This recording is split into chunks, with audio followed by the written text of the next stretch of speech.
Dear student, today we are going to discuss about 12 physics.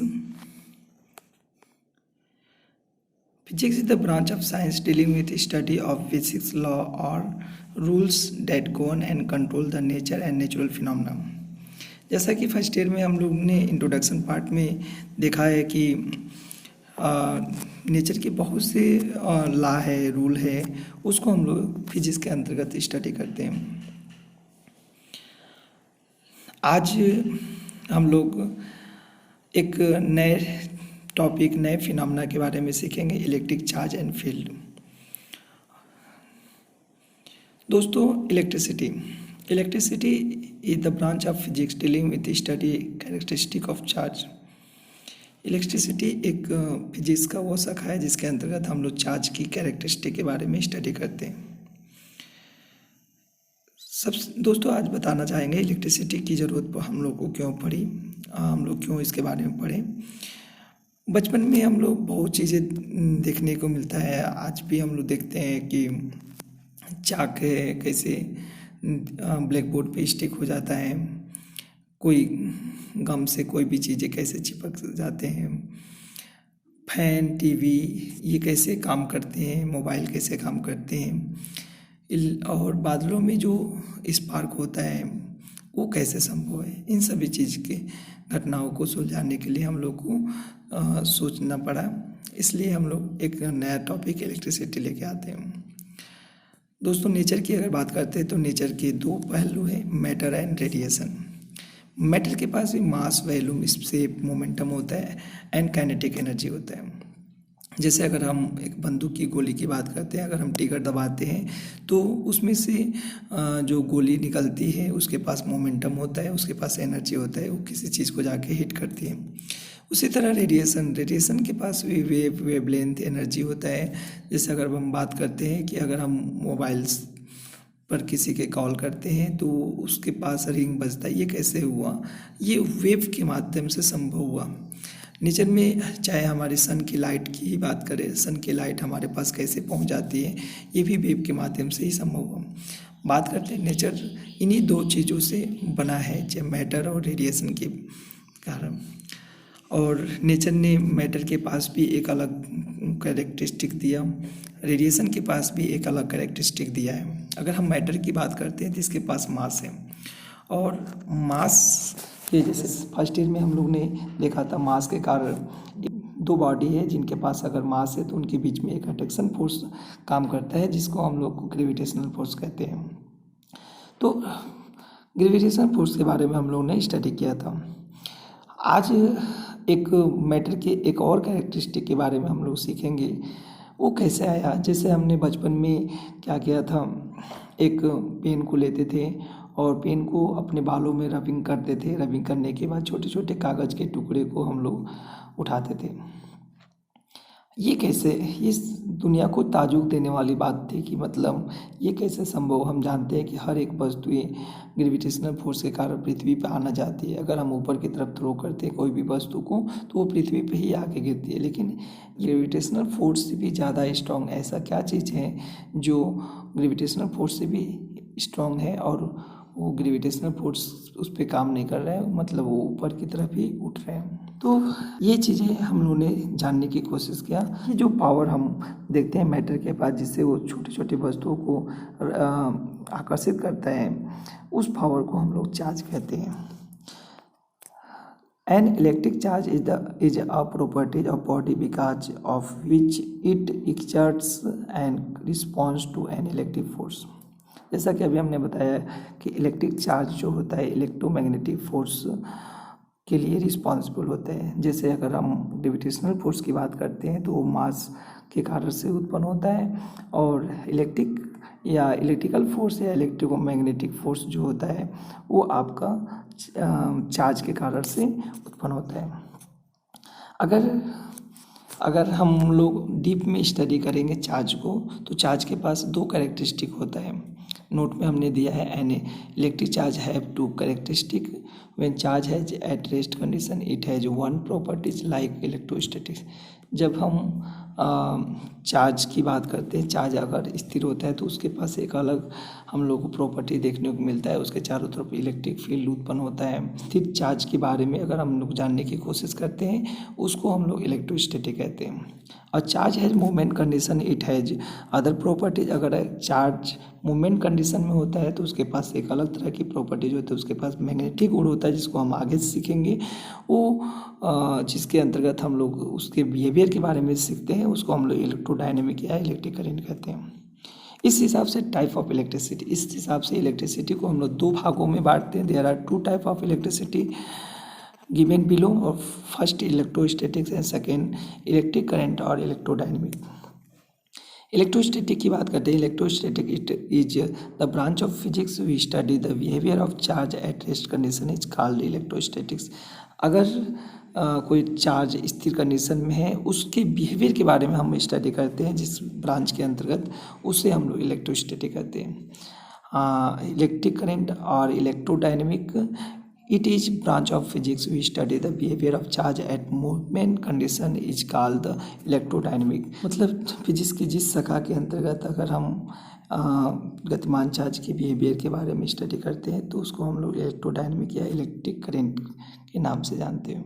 तो जैसा कि दोस्तों आप लोगों ने जाना कि बचपन में अगर हम बात करते हैं तो हम लोग ने पेन को बालों में रबिंग करके और छोटे छोटे कागज़ के टुकड़ों को उठाते थे।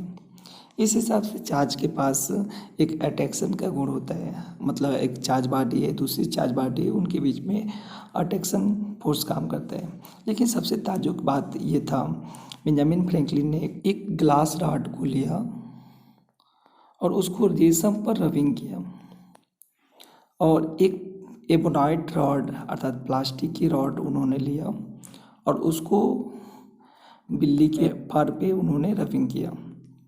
उसके बाद इन दोनों को उन्होंने पास लेके आया, रस्सी में बांधकर इन दोनों को पास लेके आया तो उन्होंने देखा कि ये दोनों एक दूसरे को अट्रैक्ट कर रहे थे। अर्थात इस हिसाब से उन्होंने बताया कि दो चार्ज बॉडी के बीच में अट्रैक्शन फोर्स होता है।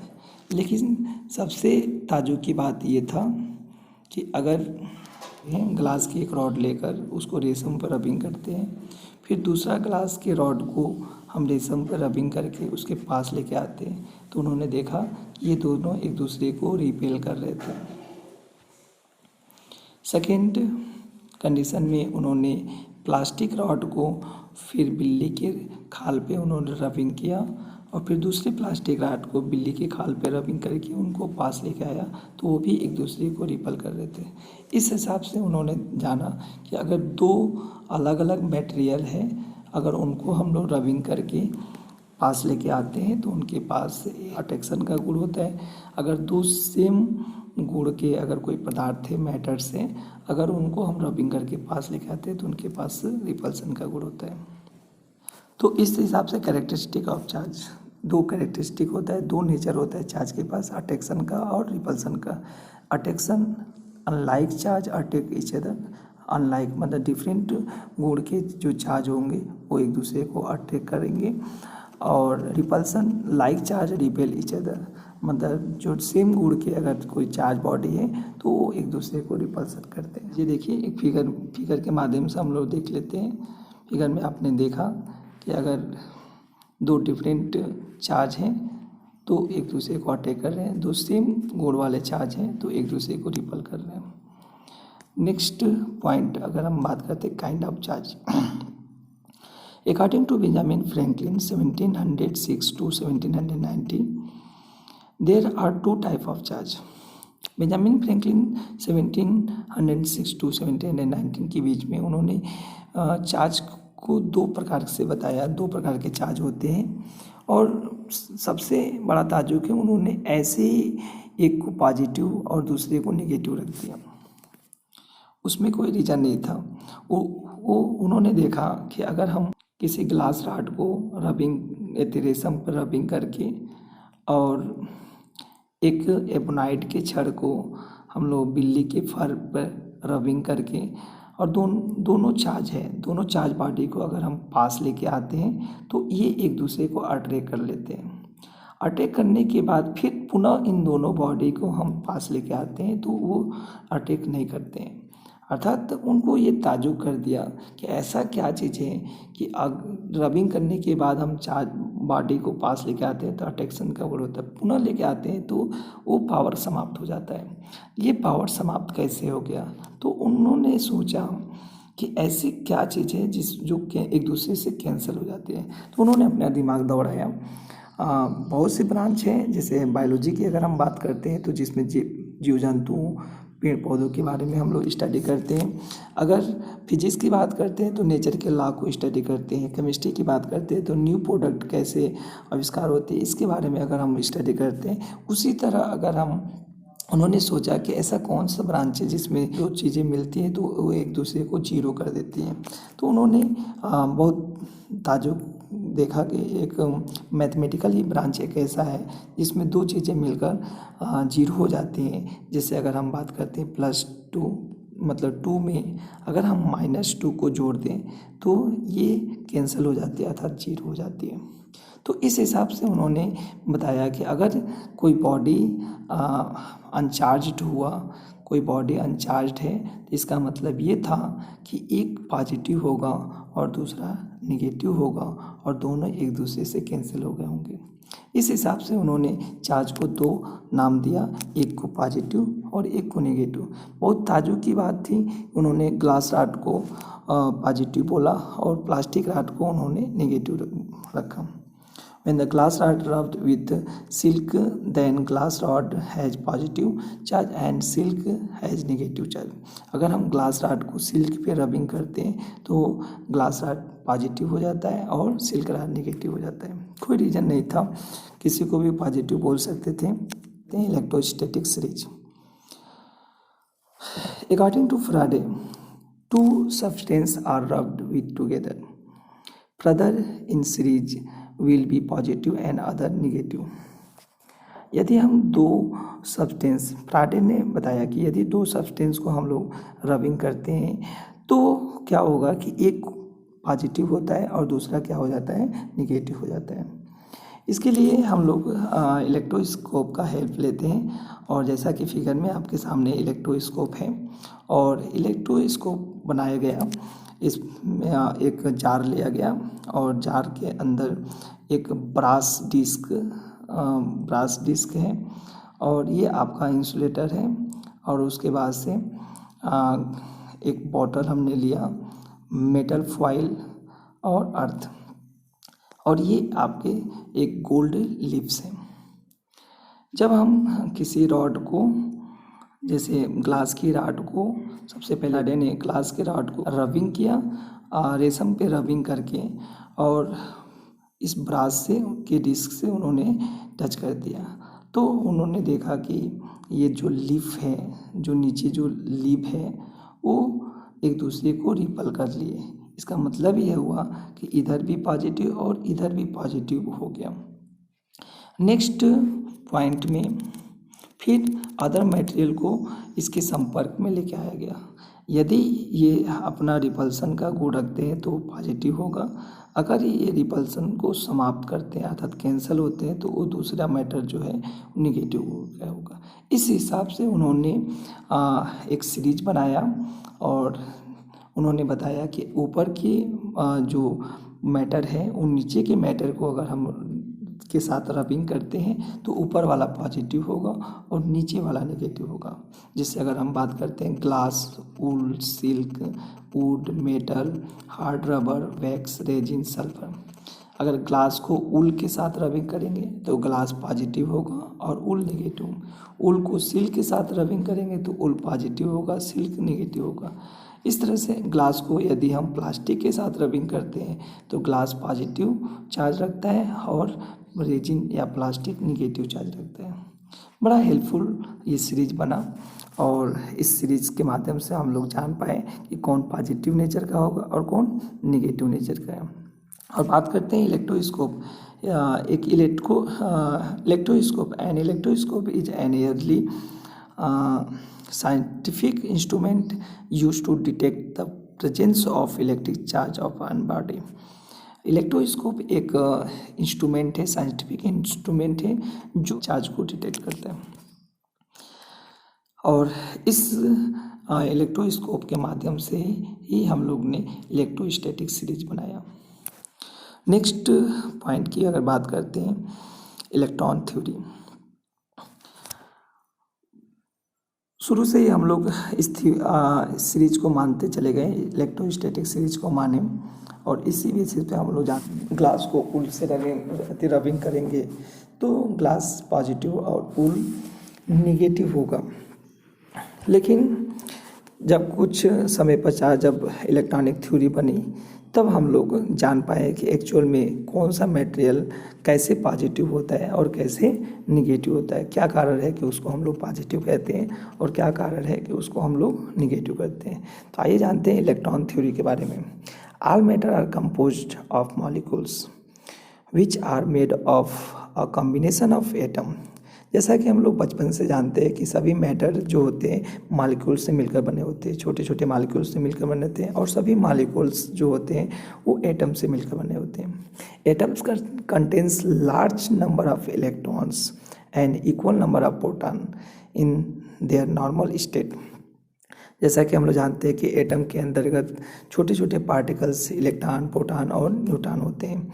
इलेक्ट्रॉन जितनी इलेक्ट्रॉनों की संख्या होती है उतने ही प्रोटॉनों की संख्या किसी एटम के पास होता है। जैसे अगर हम बात करते हैं सोडियम की बात करते हैं, सोडियम के पास 11 इलेक्ट्रॉन होते हैं और 11 प्रोटॉन भी होते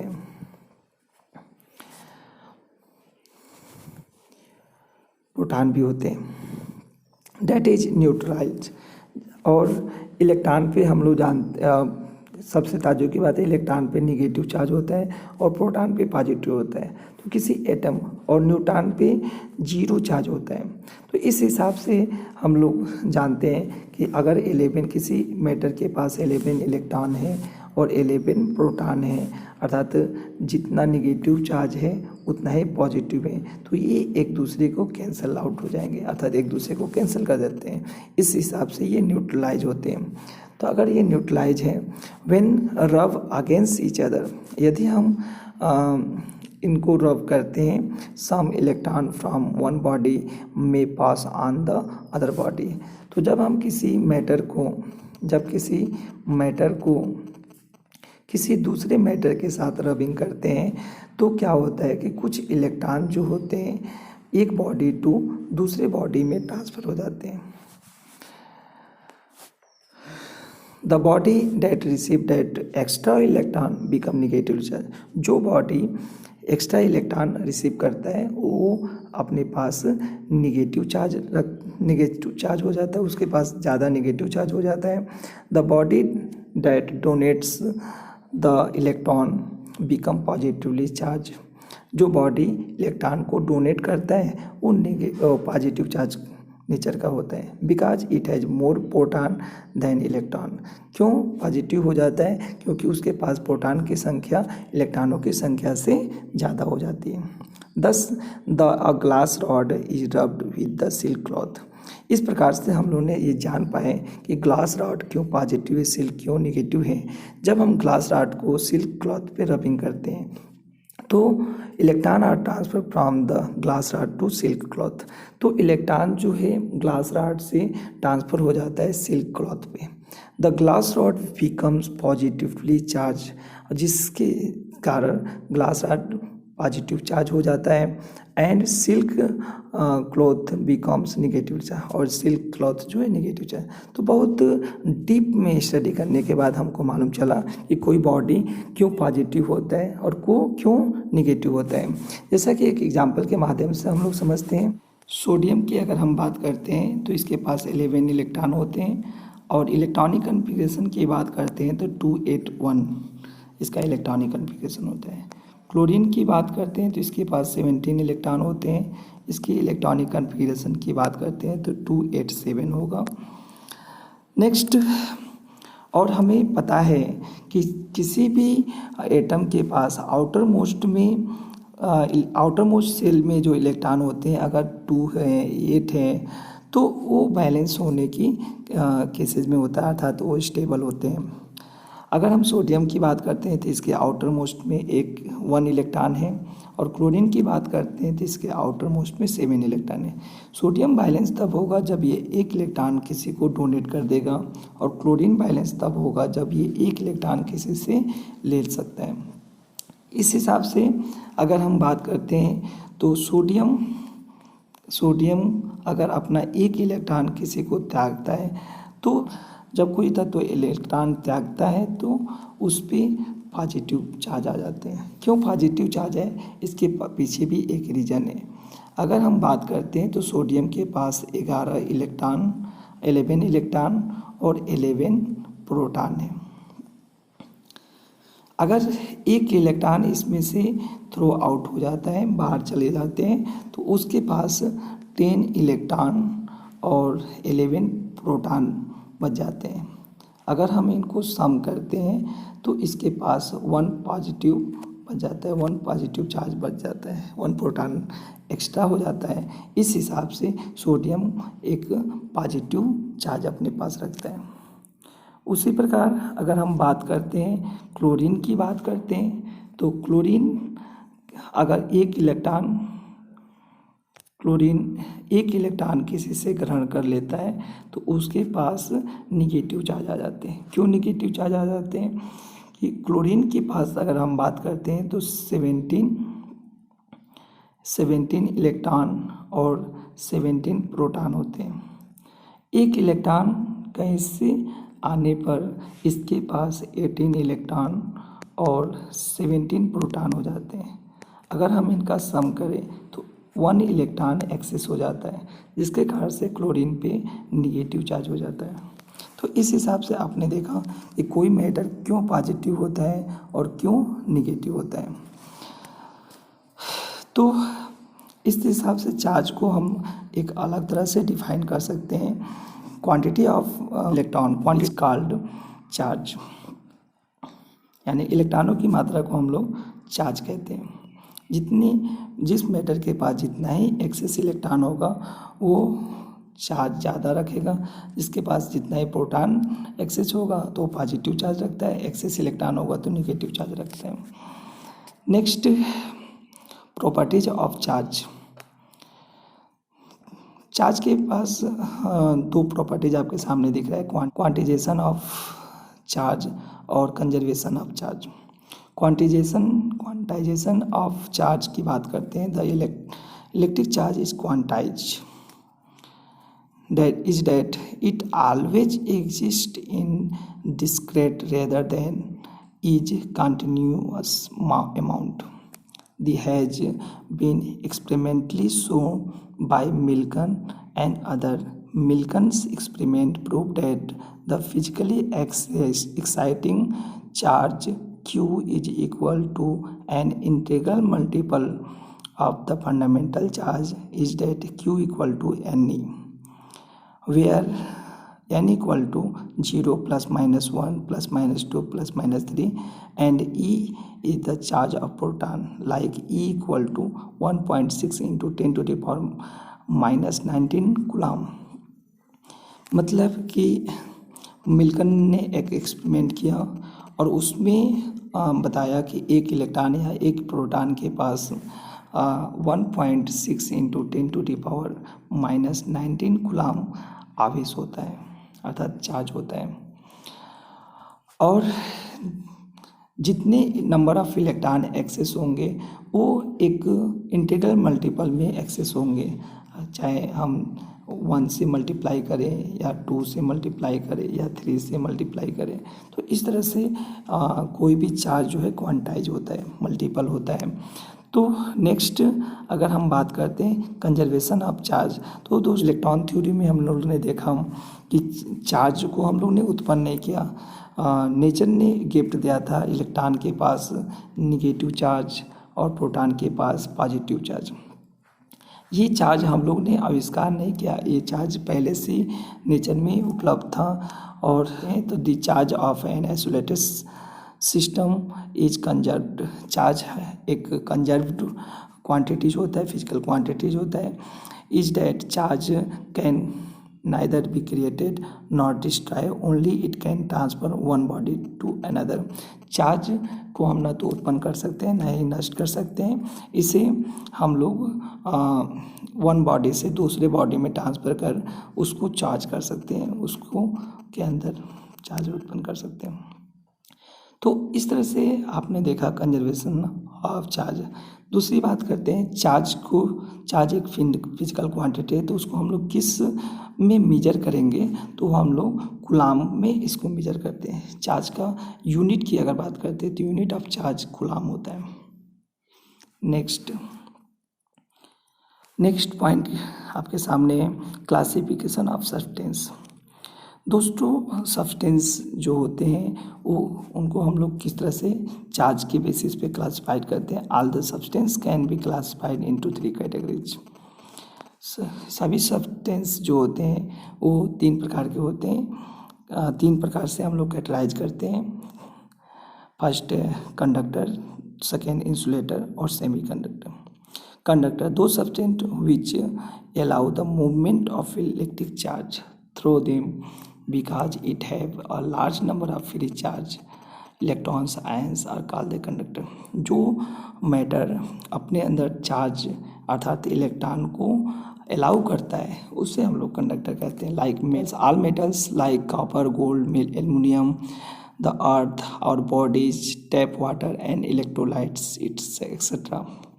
इंसुलेटर दो substance which do not allow the movement of electric charges through them and have negligibly small number of free electron are called insulator। जो सब्सटेंस जो होते हैं इलेक्ट्रॉन या चार्ज को अपने अंदर से अलाउ नहीं करते हैं उसे हम लोग इंसुलेटर कहते हैं। For example non metallic solid, oil, glass, rubber, plastic, डाईवुड, paper, silk, wool and chemically pure water etcetera. Semiconductor the substance which have appreciable number of free electron and hole which participate in the electricity conduction are called the semiconductor। For example silicon and germanium. कुछ matter ऐसे भी होते हैं जो normal तौर पर conductor नहीं होते हैं, लेकिन थर्मल इंक्रीज होने से उनके अंदर कंडक्टिविटी के गुण आ जाते हैं, जैसे silicon and germanium.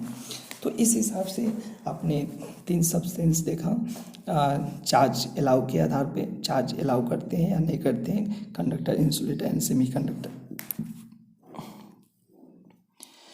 Next point method of charging conductor.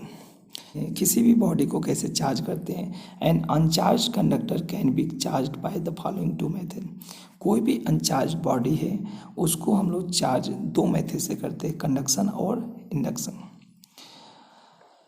First charging by conduction. The mode of charging a conductor by bringing it in direct contact with a charged body is called conduction. जब हम किसी charge body के साथ direct contact में uncharged body को लेके आते हैं तो वो बॉडी चार्ज हो जाता है।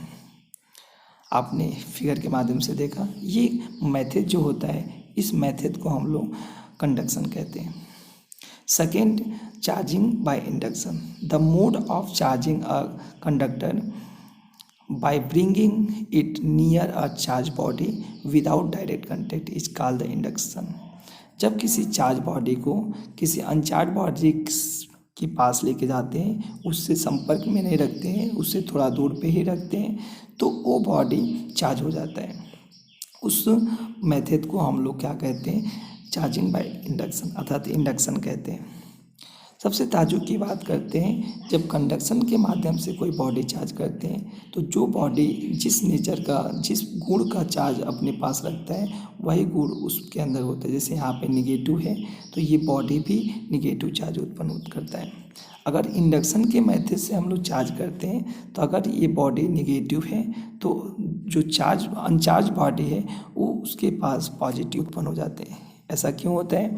क्योंकि निगेटिव से सभी पॉजिटिव जो है, पॉजिटिव वाले को सरफेस पे लेके आ जाता है, जिससे सरफेस पे पॉजिटिव नेचर के चार्ज हो जाते हैं। तो ये था दोस्तों आज का टॉपिक। नेक्स्ट हम लोग डिस्कस करेंगे चार्ज के और फिनोमेना के बारे में। Thank you.